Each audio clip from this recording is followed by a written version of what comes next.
నమస్తే అండి, welcome back to Maheshwar. ఈ రోజు మనం టేస్టీగా ఊతప్పాని ప్రిపేర్ చేసుకుందామండి.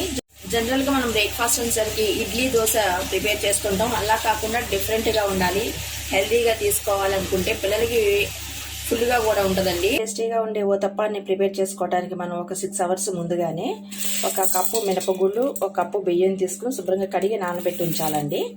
అలానే ఒక కప్పు ఇడ్లీ రవ్వ కూడా కడిగి శుభ్రంగా నానబెట్టి ఉంచాలి.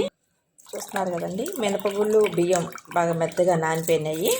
వీటిని మనం తీసి మిక్సీ పడదాము. బియ్యం పప్పు కలిపి బాగా మెత్తగా పిండి పట్టానండి.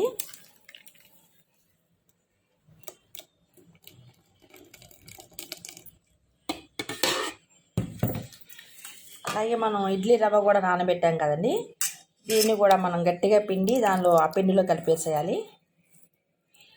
నీళ్ళు మొత్తం గట్టిగా పిండాలండి, లేకపోతే పిండి పలచన అవుతుంది.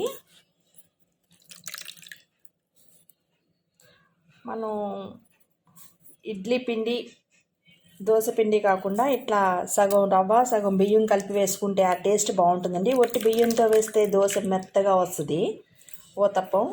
అట్లాగే ఒట్టి ఇడ్లీ పిండి వేసినా సరే అది బరకగా అట్లా ఉంటుంది. అలా కాకుండా రెండు కలిపి వేస్తే అది కొంచెం క్రంచీగా ఉంటుందండి. రవ్వ కూడా మొత్తం అంతా వేసి కలిపేసానండి. ఇప్పుడు మనం దాంట్లో సరిపోను సాల్ట్ వేస్తున్నాను. అదే సమ్మర్ అయితే సాల్ట్ ఎప్పటికప్పుడు వేస్తానండి. ఇప్పుడు చలికాలం కదా, పిండి ఊరట్లేదు, అందువల్ల నైట్ టైమే సాల్ట్ కూడా వేసి కలిపేస్తున్నాను. కలిపేసి మూత పెట్టేసి ఉంచేసేయాలి. ఈ రాత్రి అంతా నాణ్యతైతే రేపు వేయడానికి పిండి ఊరి బాగుంటుంది. ఊతప్పానికి కాంబినేషన్గా నేను పల్లీ చట్నీ చేస్తున్నానండి. ఈ పల్లీలు బాగా ఫ్రై చేశాను. మనం ఈ పొట్టు తినవసరం లేదు, పొట్టుతో వేస్తే మంచిది, హెల్త్కి మంచిది. నేను పల్లీలు వేస్తున్నాను.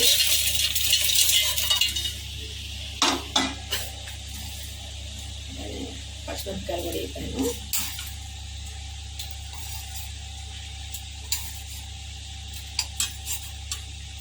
అలాగే టేస్ట్కి సరిపడి చింతపండు వేస్తున్నాను. స్పూన్ సాల్ట్ వేస్తున్నాను. నేను మెత్తగా మనం చట్నీ చేద్దాము.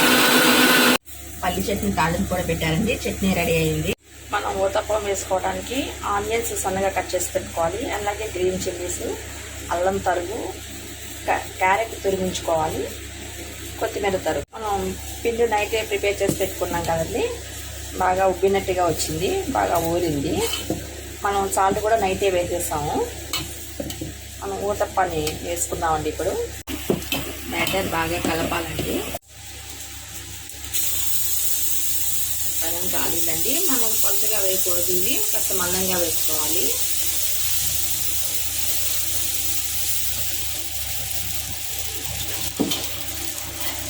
అలా వేసిన తర్వాత ఉల్లి తరుగు వేసుకోవాలి,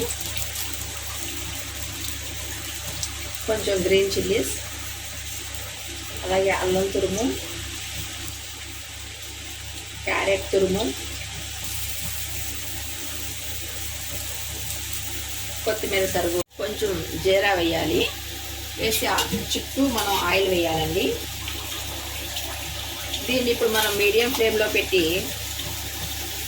పైన మూత పెట్టేసి మనం కుక్ చేసుకోవాలి. రోస్ట్ అయిందండి. మనం సెకండ్ వైపు టర్న్ చేద్దాము. ఇటువైపు కూడా కొంచెం ఆయిల్ వేసి కొంచెంసేపు కాలనివ్వాలి. ఎంతో టేస్టీగానే ఊతప్పం రెడీ అయిందండి. దీనికి కొబ్బరి చట్నీ, పల్లీ చట్నీ ఏదైనా కాంబినేషన్ బాగుంటుంది. ఈ రెసిపీ మీకు నచ్చేటది లైక్ చేయండి, షేర్ చేయండి, సబ్స్క్రైబ్ చేసుకోండి. Thank you for watching.